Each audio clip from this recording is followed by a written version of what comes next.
Hey, everybody, this is Mike, the Erudite DM, and I am really honored and thrilled to have a friend, a YouTube friend, I would call a friend, although we've only Yep. met, I think, once in real life at a con. But Erik Come on, Tenkar, this is the internet. your bartender in OSR. the OSR. Yeah, I'm trying to remember the damn tagline, like I don't listen to it enough.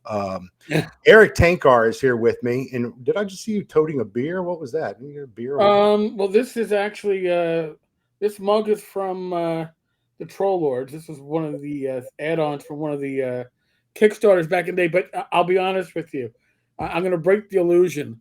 Um, I, I like beer, but it doesn't serve me very well. So I'll probably have wine later on tonight. But I'm having hop tea. But it it looks like a beer, and it's got the hoppy flavor, and I can certainly pull it off, and it makes for a very great prop. Yeah, that is a good prop. I came from New Orleans when I was a kid, and my dad, we were at a wedding one time. I bet I was about 12.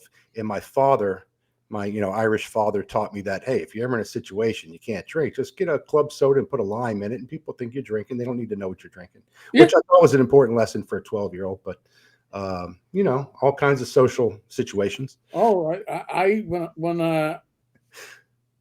I was working early on in my career, I used to get to the bar early because I knew it was going to be one of those nights, and I would get to the bar early, and I would say to the bartender, "I go, listen, my first beer is going to be a Spaten. You're going to make a big deal of pouring it, but after that, they're all going to be Coors NAs. But just pour it into the glass, and nobody needs to know." Yeah. You Gotta know, fly under the radar. Well, yeah, my problem, and this is not where I meant this discussion to go. So people, yeah. hey, you're on our time, okay? We volunteered for this, and we're not charging you anything, so don't. Yeah.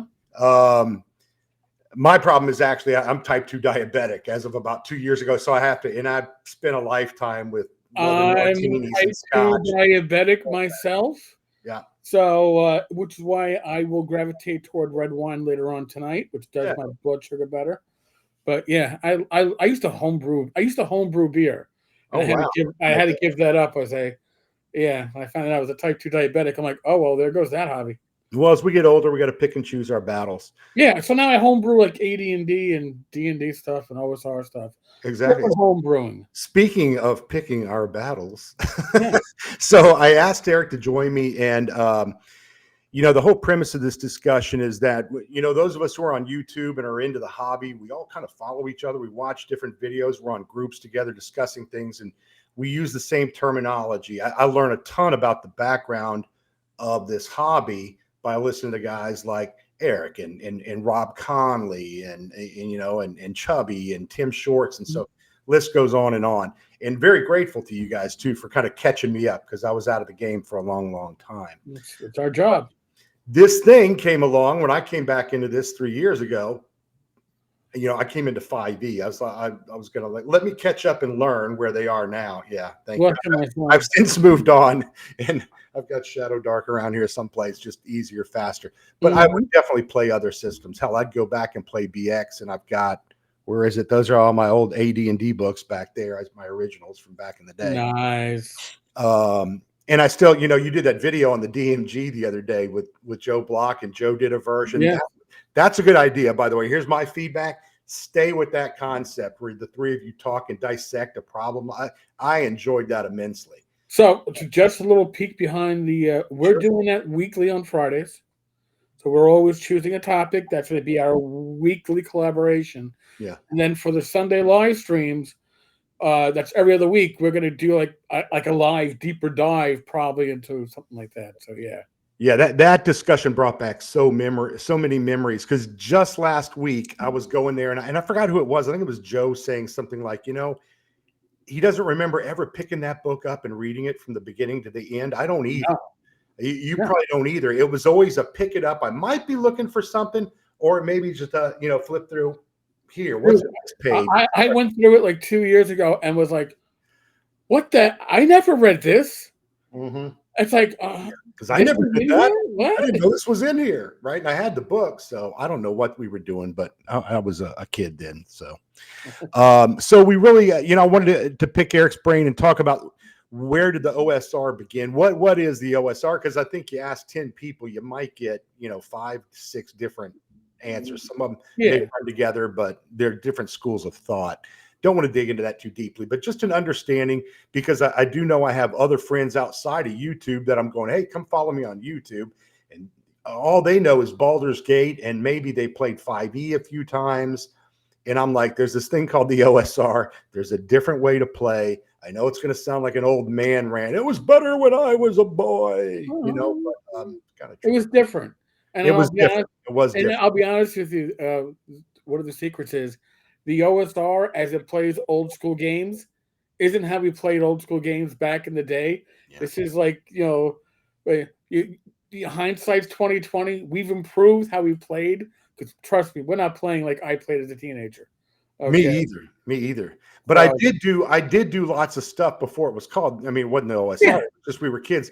I would do things because I was kind of the forever DM in our group, and I would always be like, I don't know what happens. Hey, let me just roll a D6, and on 1 to 3, it's this happens. On a 4 to 6, it's that. Well, we didn't call it house ruling back in the day. Yeah, you didn't necessarily call it running a sandbox. You just all of a sudden realized, oh, all right, I've been running this by the seat of my pants for the last couple of weeks. And that was a lot of fun. But there weren't all these labels. The labels came later for the most part. Yeah, and it seemed to be, it was much more about, not always, but one of the more creative players in your group would always be the GM, because they enjoyed it, maybe drawing the dungeons, it may be making the thing up or doing the extra reading. I'm not saying the players weren't creative and the GM, right, but my experience is, if you did a good job, you volunteered. Yeah. So for me, I was the only one who could run AD&D in my group. Only Erik. If it was riffs or anything else, somebody else could run it if I needed a break, but nobody else could run AD&D.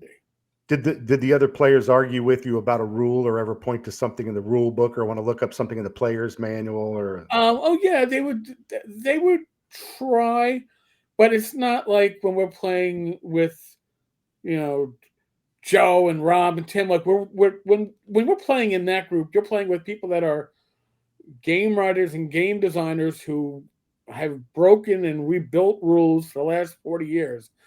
So I know going in, if I'm going to run a game for these guys, I already know, all right, well, listen, hold on to that thought until the end of the session, and then we'll make a decision for the future. But right now, my decision is going to... shut up and listen, move on, right? GM has spoken.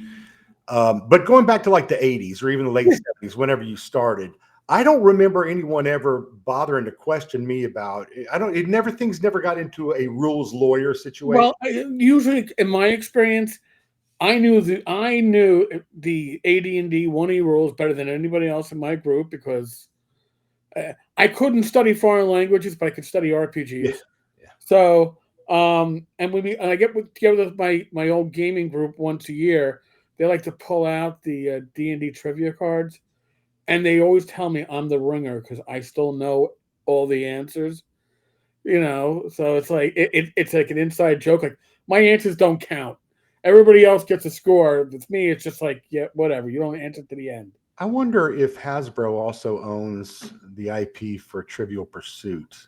Was that a Milton Bradley? I don't remember who did. I don't think it was Milton Bradley, but they could mix Trivial Pursuit, the D&D edition. I'm sure there is one. I almost remember seeing one, but it would be 5e based, right? Or it would be generic. Yeah. It wouldn't. The D&D trivia game was a D&D 2e trivia game, which wasn't much different than 1e anyway. So yeah, I felt when I came back to it 3 years ago and I started running a 5e campaign for some 30-year-olds. It felt so different, and there was some of that questioning, and they did want to push. And I immediately saw this emphasis on the character sheet, and my person is a superhero, or they didn't say it like that, but it sure felt like that. And it felt like I'm back playing Advanced Squad Leader again, and it's a rule. There's a skill for everything. There's a rule for everything. Yeah. Whereas the OSR, one of its tenets is pretty much Rulings, not rules. If there isn't an exact rule for this, that's fine. DM makes a ruling, and you got to have you have to have faith in your DM. Whereas with 5e, you have to have faith that your DM has read all the rules and is pretty much an expert at it. Whereas with the OSR, you're like, hey, my DM should know the rules well enough that he can improvise when there's a hole in it. And that's the difference in the skills there. There are no holes in 5e. If there is, it breaks down. Yeah. Yeah, for sure. There is that social contract in the old style game of, okay, you volunteered, you're doing all this stuff to be the GM. We're not going to sit there and poke and question. We'll go with the rulings and we'll keep the game moving, whatever. Yeah, usually with when I was playing back in the day, I would have questions like at the end of the session. So why did it work out this way? And then you'd explain it oh, okay. Because remember, Gary didn't want the players reading the DMG. They all read the DMG. Yeah. Gary didn't. The one problem I would occasionally have is a player going, "That's not how it is in the Monster Manual." Yeah. Yeah. That Monster Manual, everybody has their own opinion. I always thought that was the most fun one to read. And you got all kinds of lore and ideas. I love the Fiend Folio. I love that British art and that wackiness of, wow, that gets Yankee are scary as hell. Why is there a flump? Why the living hell is there a lawful good jellyfish like creature? Why will I ever need that? I'll never use it. So he writes this thing, Matt, and I know you know Matt. And have you played with him over the years? My first return to convention play, 2014, North Texas. Matt was one of our first DMs, Rach and I. He ran a table with like 22 players. Yeah. He stands on the table. That is crazy. I was agape. I was stunned. I'm happy I can handle about 12. I met him in June for about 5 minutes, and I didn't want to be one of those people. I did it with you though. Hey, Eric, how are you? Who the hell is he? Who the hell are you? But Matt, I think we were over there by the taco trucks or something. Oh yeah, 5 minutes and just said hello. But so if anybody's watching and this is new to you, Matt Finch, go check out Mythmere Games, MERE, Mythmere. I think it's Mythmere Games or just Mythmere Games. Yeah, mythmeregames.com. Yeah. And you can find a copy of this primer that he wrote in 2008. It's like 13 pages long. It's very easy, very digestible. And it's kind of his credo, his primer, as it's called, says it all. These are the basic tenets of how he sees the old school game that we were playing. And before I jump into those, set the table for us. Eric, tell us what was going on? Why did he feel this was necessary by 2008? What had changed? What were we on 4.0 by then? Or I'm not sure. 2008, we were still, I believe, on 3.5 or whatever, but the OGL was out. Castles and Crusades had taken the OGL and made like a quasi old school game, but it was very much third edition engine, and showed that you can make different games from the OGL, not just support material. Right. So Matt and a guy named Stuart Marshall got together, and Stuart was out in the UK. And the initial thought was, hey, we should do something like, you can't say compatible with D&D. It's verboten, right? It even says it in the OGL that back then you couldn't say compatible with D&D. But so what if we put together a rule set just for publishers to reference? And then they called it OSRIC, the old school reference index compendium or something like that. Yeah. And the idea was, everybody still has their old school books, right? Nobody's going to buy this free PDF, but they say compatible with OSRIC. And it was published in the UK because the UK had different laws, and therefore, when supposedly WotC sent this isn't a good thing letter, they just went, whatever, we ignore it and continued with it. So Osric opened up the gates. And at the same time, I think Basic Fantasy RPG was in the works, which is Chris Gonnerman. And as an aside note, if you're interested in the OSR and you have a very limited budget, Basic Fantasy RPG is inspired by BXD&D. It is free on the Basic Fantasy site. You can get the PDFs also on drive-through. The print copies are at cost on Amazon. So this is a community thing. So don't expect high-end, art and layout. It's all volunteer work, but it's amazing. But this is the OSR's birth was the idea of let's publish adventures. But then people found Osric to be better organized than the original AD&D rules that it was based on. I know I did. So when I started running games, when I came back to gaming, I used Osric to run AD&D, not because I didn't have my AD&D books. I still have them. They're beat to hell. But Osric was just an easier way to reference the rules without the high Gygaxian. And folks, if you weren't gaming back with AD&D, high Gygaxian is a thing. Gygax taught me a lot of words that I would never have known. I scored well on my SAT because I had to know words that nobody used in general usage in a regular conversation. But I knew because AD&D used them liberally. I didn't have the internet. You took out a dictionary or you figured it out by context. So whoever used the word milieu until then, and he uses it like every second paragraph as milieu. Yes. The milieu. And you're like, oh God, I need that dictionary. It's like, yeah, you're right. It was not dumbed down for kids. It was not dumbed down for kids. It pushed you. But again, Osric was written initially not to be played, but to be a reference material. And it was awesome. And Matt was instrumental not only in that becoming the door opener for the OSR, because also you have to remember too, there weren't print on demand books, there weren't reprints. You could, and eBay, the originals were getting expensive because people weren't looking to play 3E. They wanted to go back to 1E, and those books were, for the time on eBay, expensive. This was an easy way to have a rule set, and again, free in PDF. And then they started putting out an inexpensive print copy, and it just it opened the floodgates. Matt opened the floodgates. He came out shortly thereafter with Swords and Wizardry. Labyrinth Lord came out from Dan Proctor. Those initial year and a half, 2 years was an explosion.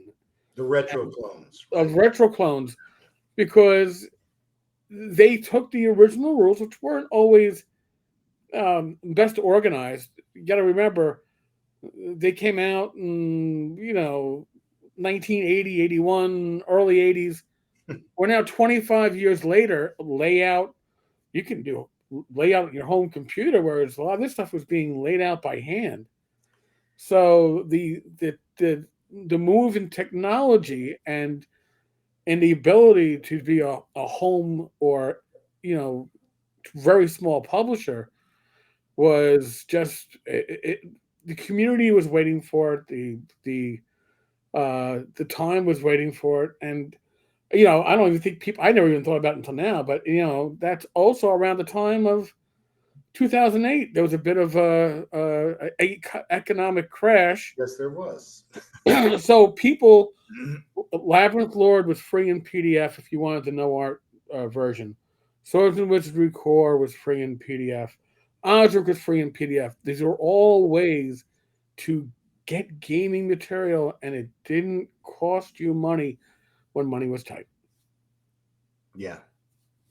So it comes along at the right time. Yep. It shifts the paradigm and the entry point for people to get into gaming. And I won't say for the first time, because there were other games. There were other games, even Travelers out in 1980 or 79 or something. Traveler, RuneQuest. I ran.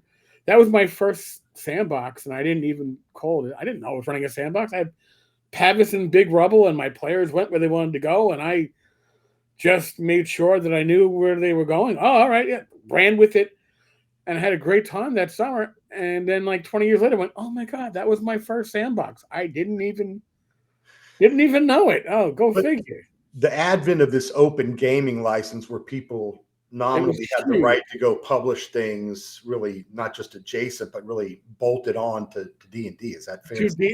To D&D's older editions, Yeah, yeah, because also with 3 at that point, we pretty much were looking at the D20 implosion when companies like Fast Forward, true story.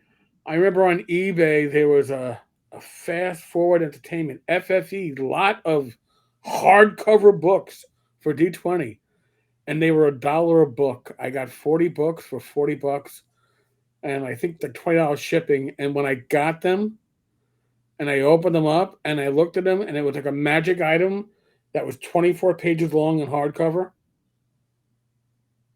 I mean, it was shovelware in the old days. If you had like an Apple or Commodore computer, shovelware, which was just to get your money, and then you realize you got crap. Well, you know what? My $40 was the worst $40 I spent on gaming, even though I got like 40 items for it, because everything immediately went into recycling. yeah. 20. I have a hard time putting those times together. I remember 2000 very clearly, and we were all waiting for the meltdown of the hell was it called? The what was the term they were using for the 2000 millennium? Oh God, yeah. Times on the computers were all going to Yeah, so the come. world's going to come to an Yes. end as every computer comes Yeah, they're to making an fun of it on Seinfeld episodes, but end. yeah. So I remember that, and then 2008, I'm remembering the 2008 was the financial collapse, financial but trying crisis. to put it into perspective, and I was definitely out of Yeah. gaming at that I, point. I was just collecting at that point. I wasn't actively gaming, but I would still go, wow, I could read. I was reading gaming material, Yeah, and that wasn't worth reading. which is how weird we are, right? We read the books, and how many of us have shelves of books? Oh, we all do. I've got shelves of Kid. unread books at this Yeah, point, which is even scarier, and yeah. a true confession that my wife is not around to hear. So, She knows. oh yeah, I know. She but knows. I get an RPG book, and she's like, "Oh, good, I can buy some more perfume." I'm like, "Yeah, I know." Sure, whatever you want. Can't Yeah, really yeah. argue with her, can you? So, No, but what did for players? Matt decides to write this thing. Why had players forgotten how we were playing in 1980 or 1985 by 2005, because 2007? Why were they playing differently? Was it video games? Was it? it's a combination of factors, in my opinion. It's video games, but not just video games. It's MMOs. Okay, it is uh, EverQuest, World of Warcraft, Anarchy Online, City of Heroes. There's a different expectation from your gaming. So just to take it a little bit further, 4E was meant to work kind of like WoW. They wanted to, WoW was so successful that D&D wanted to become like WoW, and WoW was successful because it was building on the roots of D&D. And yeah, Yeah, just chasing. so Yeah. part of what we're looking at, and it happened with 3E. Actually, it's interesting. I just did a video on this that isn't ready to go up yet, but I got the script. Is that with 3rd edition, it was more about balance. All right, as the editions went on, the game became about balance. And if you look at old school D&D, we talk about balance and we go, oh, well, the experience point tables are the balance. No, they're not the balance. The balance is the fact that every character in the group has a role. That's your balance, because your fighter is always going to be the one kicking butt in the first few levels. And the magic user is going to be the one kicking ass in the later levels. The cleric gets forgotten until people need heals, and the thief can be expendable, but everybody has a role, and that's where the balance is. And with 3rd edition, and more so with 3.5, and then 4th edition, where it became vanilla, and every character was balanced against each other, and it made no difference really what character you played. That's an MMO, but that's not D&D. Yeah, I was just shocked. I was stunned when I got to 5e and I started reading through it. It's like, oh, everybody's a caster now, and everybody's a fighter.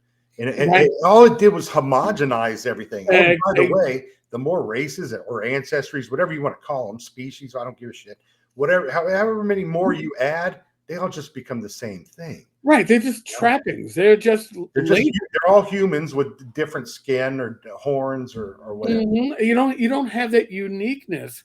Yeah. And old school gaming, if you're playing with the old school rules and you're playing in that old school mindset, you're worried about the group succeeding against listen, encounters are not balanced by a spreadsheet. They aren't balanced by some CR rating, Yeah. right? We got that, and we had that true confession from the 5e designers that the 5e balance wasn't really balanced. They had an internal balance, and the external balance they gave the third parties was not balanced. But the reality is, old school gaming, uh, OSR, oh shit, run is one of the acronyms we use with it. And why is that? Well, it's because you have to recognize, okay, we're gonna die if we go through with this encounter. It's time for us to strategically retreat and maybe make a plan to balance things in our favor. So old school gaming puts a lot of emphasis on player skill. New school gaming puts emphasis on your character skills. Again, there's that disconnect. Yeah. Yeah, I've done videos on this, and by working on the script, you kind of go, oh my god, this is sadly scary. Yeah, the whole credit. I mean, the whole CRs, the levels for monsters and all that, and trying to match up with your party should. Where the hell? I mean, people talk about for similitude in the game. Well, where is that oh, well, we can only fight things of this level. Bullshit. There's a dragon. Run. Well, 4E introduced minions. I mean, and I joke. My membership on my channel is minions, but that's a whole other story. Yeah. But minions are meant to be like one shot and done, right? Like don't care. Yeah. We don't need to worry about hit points. They're just meant to be cannon fodder. Well, that means that there's no retreat, no surrender, or no capturing of. It changes the way the game played out. It removes the role playing. There is no more role playing situations. It just becomes dice procedural, and then you are playing a war game like I used to play. Right. Or they take it all out and it's like, oh, you're playing a barista, and that's where you're looking at the artwork and it's like, oh, look at that Easter egg colored beholder. You look so cute and cuddly. I want to get one in like needlepoint and put it on my shelf. Sponsored by Crayola. Well, but it doesn't fit a heroic game, and for something to be heroic, there has to be a risk.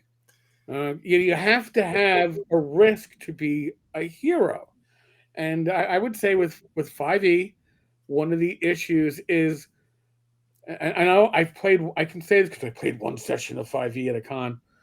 I was given a character sheet for a 7th level monk that was 8 pages long. And I realized that if I read all 8 pages, we'd be done with the session before I understood what my character could do. So I just assumed he could probably do most of what a first edition monk could do, and the DM would correct me or direct me as needed. But if I need 8 pages for a 7th level character to tell me what my abilities are, it's no longer about the player. It's literally about what's on the sheet. Yeah. And that means that, you remove the player from it. The player's just holding the thing and playing what's there. Your player skill dictated they play. Yeah. I old school gaming it stresses player skill.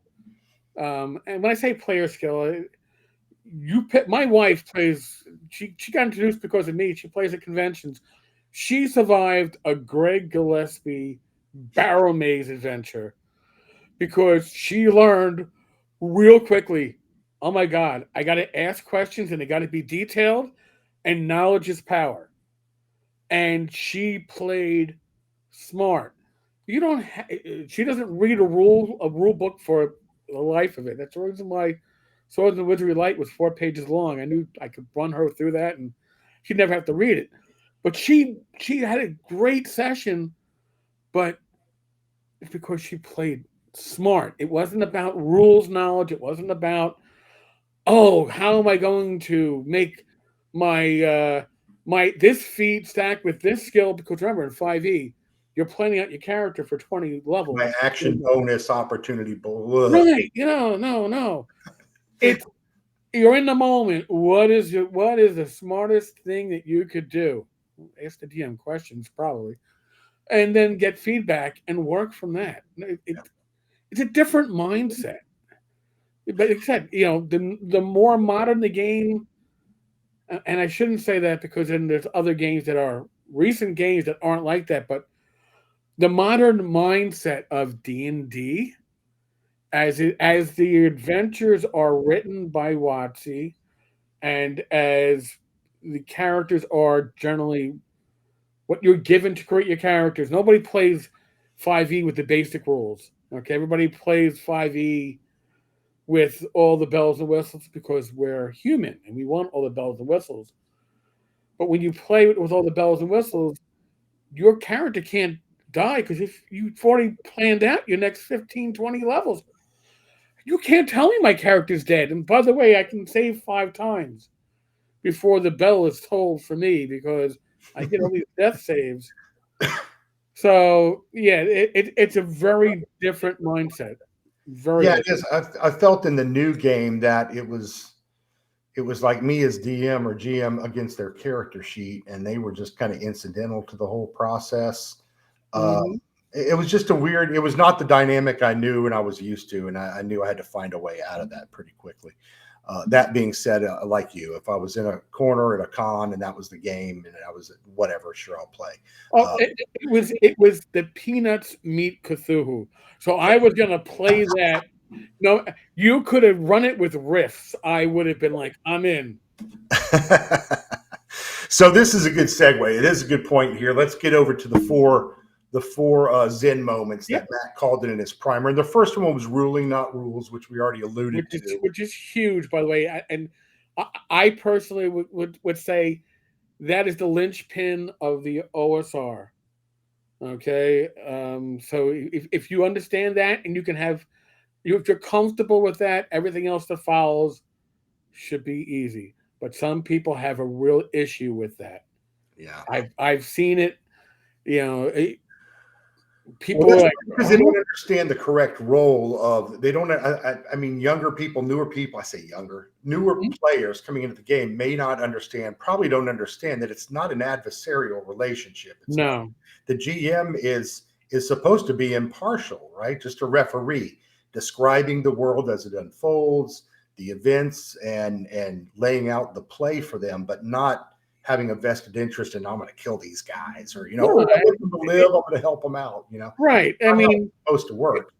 it's how the dice fall. And Yeah. just as an aside, I've actually run OSR Swords and Witchery Light for 2 groups of 5e players. One group showed up at my table. Was there? They played 5e at their home and at a convention at TotalCon, and they were like, "We want to play D&D on a hard level." I was like, "All right, let's have at it." And they were the right mindset. And my other group was a 5e group that their DM did not show up for the session, and they sent Frog God sent me to run the game. And I came with my Swords and Witchery Light folders and said, "Listen, you expect 5e, I can't do it.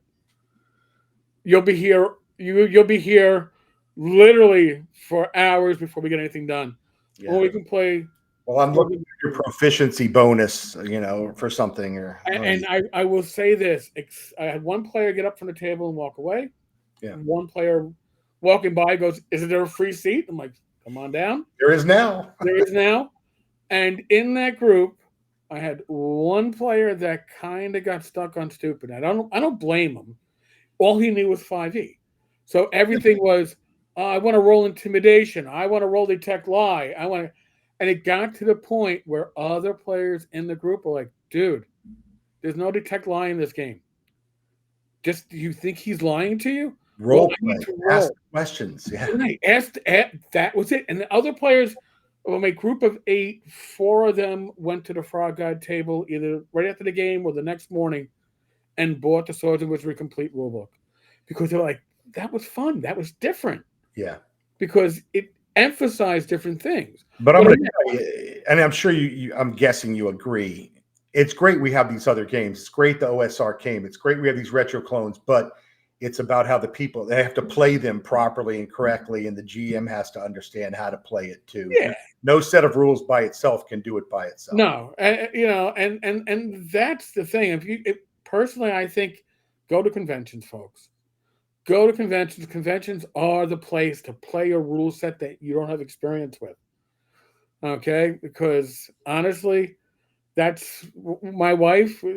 She doesn't have much experience, but she knows that give her a character sheet, tell her what dice she's got going. She can figure out the game as it goes on, and she's had some great times. It hasn't just been OSR games, but because you have a good DM, they understand. And at a convention, DMs are expecting new players.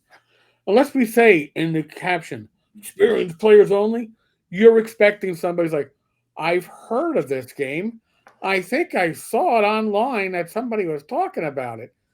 Yeah, Well, I'm kind of spoiled. My only con experience was last summer. North North Texas. Texas.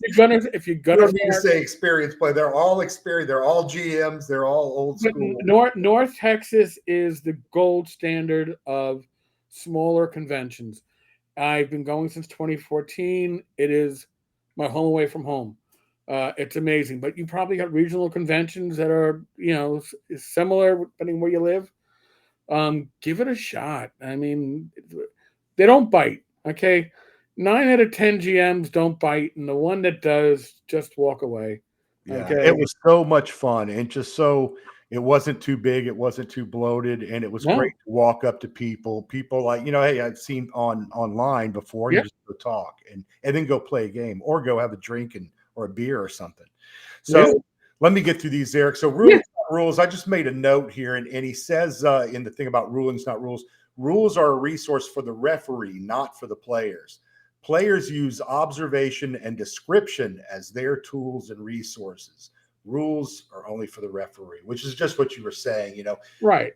Don't ask me to roll a perception check. Don't ask me to roll a history check, or just role play your character and ask me like your character. And Right, and I'll tell you, I ran at ShireCon. Listen, if you don't know old school gaming, most let me thieves go to skills Shadowdark. suck. Most thieving skills suck at first level. So my players though asked questions like, checking out the door. Well, what do I see? Well, where are you looking? I want to look at the top. Is there anything I noticed? Well, you look closely. You happen to see a string. Okay. Well, can I cut the string from where it's pinned to the door? I go, yeah, you can.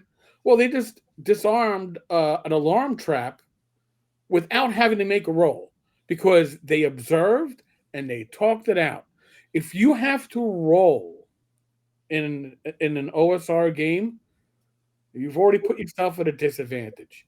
If you can think the issue out and work it out, you put yourself at the advantage. There's no advantage. Oh, I get to roll 2d20s. Oh, Yeah, disadvantage. I get to roll 2 and take the lowest one.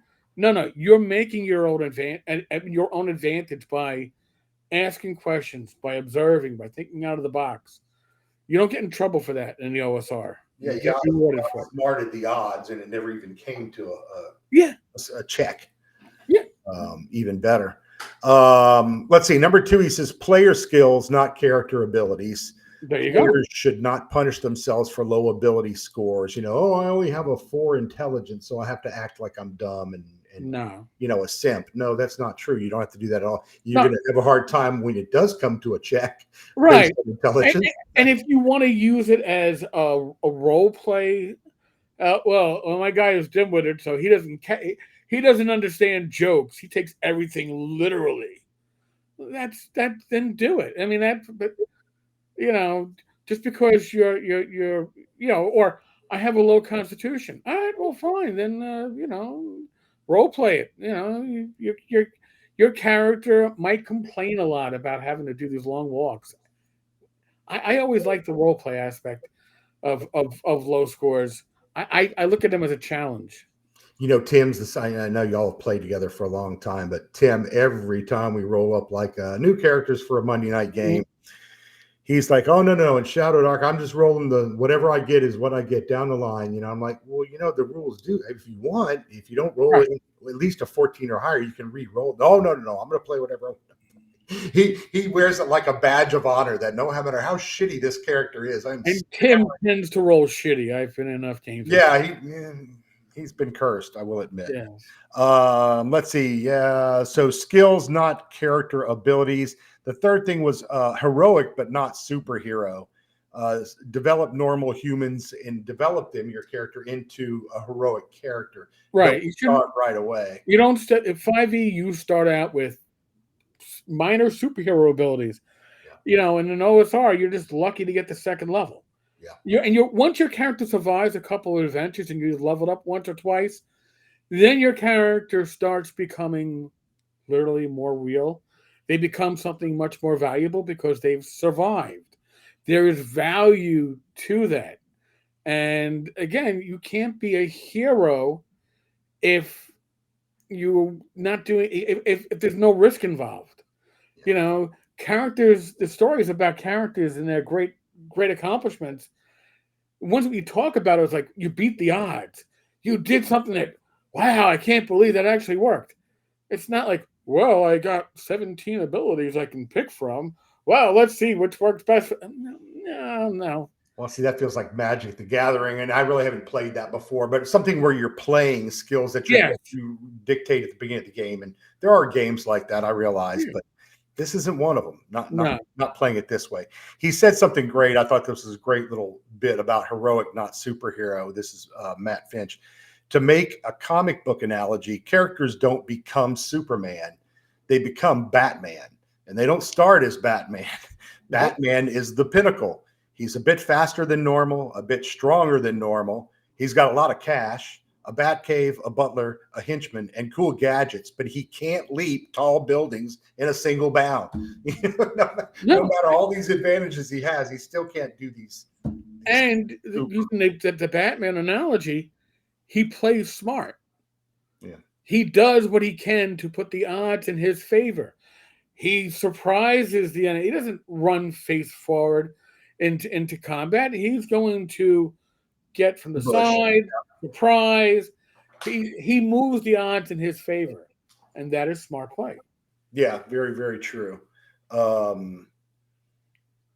I lost it. It's too late on Monday night. Well, it's even later for you. It's almost 9:30.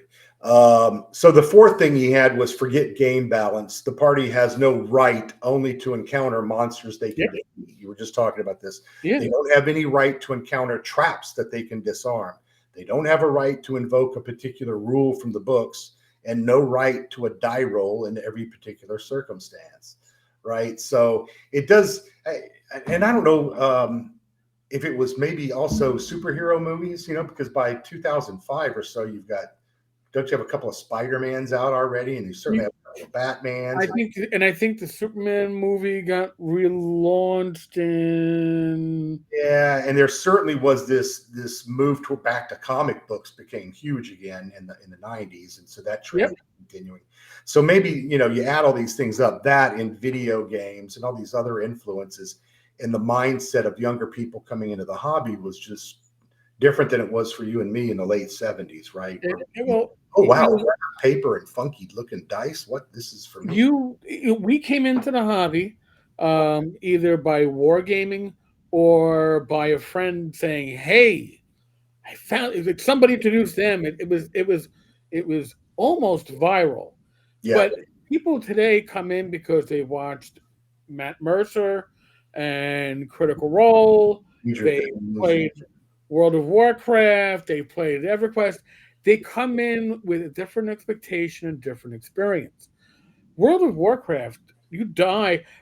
Now, remember, I don't know if you were an EverQuest player back in the beginning, but in EverQuest, in the beginning, if you died, you had to do a corpse run, and you had limited time to find your corpse before your property, your magic items rotted away. So there was danger involved. And then later on, they did away with the corpse run because, people complained. But that was based on old school gaming. That was based on the idea of consequences. They took that away, and it became, all right, yeah, well, you just respawn. Takes a little while to heal up, and then go out and do it again. There were no consequences, and people expect similar from their RPGs if that's what you grew up on. I mean, I'm in my 50s, but if your only experience before finding D&D was World of Warcraft or EverQuest, yeah, your expectations are different. Your experiences are different. Yeah, and I don't want to make this sound again like I'm saying these people are wrong or stupid or bad or whatever. Oh, They just have a different experience. And mhm. for me, it's about an opportunity to go, hey, look, let me show you something different. Because Right. this is a unique thing played in the old style. And a lot of us who came into it also, you mentioned the influences we had. There were some movies, not that many movies, I guess, back then, but there were, you certainly had Star Wars and stuff like that, but I don't know that that was driving Dungeons and Dragons. But you had readers. Not that everybody was a reader either, but you had nerds Right. like me reading Lord of Oh, the Rings or Conan or. I was back then. I was probably reading 2 to 3 books a week, fantasy books. I was devouring them because honestly, folks, TV sucked. Okay, It was you all didn't have cop shows. Yeah, but you didn't have your plethora of options. You didn't have all these streaming. You didn't have all these cable channels. You didn't have. You did a lot of reading, and I think uh, part of that issue was with TSR and why they had the monetary issues in the end was because they were built in an idea that the reading public was going to be there forever. And as the internet started coming along, people started reading books less. They could get their reading or entertainment other ways. And then the book industry suffered. And I think that's part of the pivot. Yeah, I have to admit, I've changed as well. I mean, I still read. I don't know if you ever heard of Evangeline Walton. This is a Viking type book. No. They re-released it recently. Dark Runs the Road. She wrote the thing in the early '60s. Publisher took it and cut out about a third of it without her permission and released it. Oh, It didn't do well. They re-released it with all her stuff, but it's a great Viking epic, Norway, England, all okay. that. And why was I telling you that? Well, you're still reading it. I'm still reading. Oh, no, not yet. Thank you. It was about reading. So I'm still reading books, right? In hardback books, but I'm also on Audible listening to books. I'm also Mhm. listening to audio books on YouTube with my earbuds in when we're going to sleep at night. My wife's over there on her phone. I'm on my phone. So I can't knock the younger generation. We've all been retrained. Our brains have Oh, all yeah. been retrained to absorb media in different ways. Kindle apps or Yeah. having a Kindle. I was one of the first. I had a first edition Kindle. And I used to. I was voracious reader until I had Hodgkin's nearly 20 years ago, and the chemo rewired my brain. So I became less able to concentrate on long form books, but I became more creative. So I will take that as a trade off. I had a lifetime of enjoying long form books, and now I get to be more creative. Yeah, it's not a bad trade-off. No, Yeah, I can't sit there and read 4 chapters anymore either, and I didn't have anything, but, well, yeah, maybe it's the diabetes. yeah, we're gonna blame it on Maybe I something. need to start drinking again and I could concentrate. Oh, okay. My brain has been rewired by lack of alcohol. Anyway, so, what else did I wanna ask here? Anything else? How was, and I don't have many more questions. Yeah, We'll wrap no. this up on Monday night, but, so how was Matt's primer when it came out received? I mean, did it catch fire right away? Those were the days where we had blogs, we had We message had boards. blogs. When I found it, I don't know what year I found it. My blogs kicked off, I guess, around 2009, 2010. It really started. But Matt was already when his primer came out. he was already a bit of a known quantity because of Osric. So his word had some value. But then like with everything else, you had a lot of forums back then. You had and the people don't realize this, but around that 2010, 2015 era, uh, forums and blogs were like two separate universes. You could be an old school gamer on Dragon's Foot and not read one old school gaming blog or know about any of the bloggers. So it was a very interesting diversion. So Matt's primer, if you were already into the old school gaming, you read it and was like, "This is common sense." Like we already knew it. Yeah. But if you came into it curious about old school gaming, then it was an eye opener. It was, it's for somebody like me or Joe the lawyer, we really look at it and go, yeah, this is how I treat. Yeah, it's putting words into play that maybe I wouldn't have phrased it that way. It makes a lot of sense. But if you're somebody coming in, maybe 10 years younger than me, who didn't have my background, and you read that, and you went, "Wow, that's cool. That's how I want to play." So there was a difference of perspective of where you came from. I don't think anybody looked at it and said, "Ah, this is trash," but many of us just went, "Well, that's common sense." But it wasn't aimed for those of us that thought it was common sense. It was aimed for those that were curious Yeah. about old school gaming. Which People, brings us back to the very beginning of this, right? because you said it's an eye opener, and I just feel like, man, I just miss so many people, and I assume so many things when I get up here and talk for an hour or a half hour or something. Mhm. And I know there's people that might come along and they just keep going because they're new and they're looking for what they should be doing or thinking or how they get into this.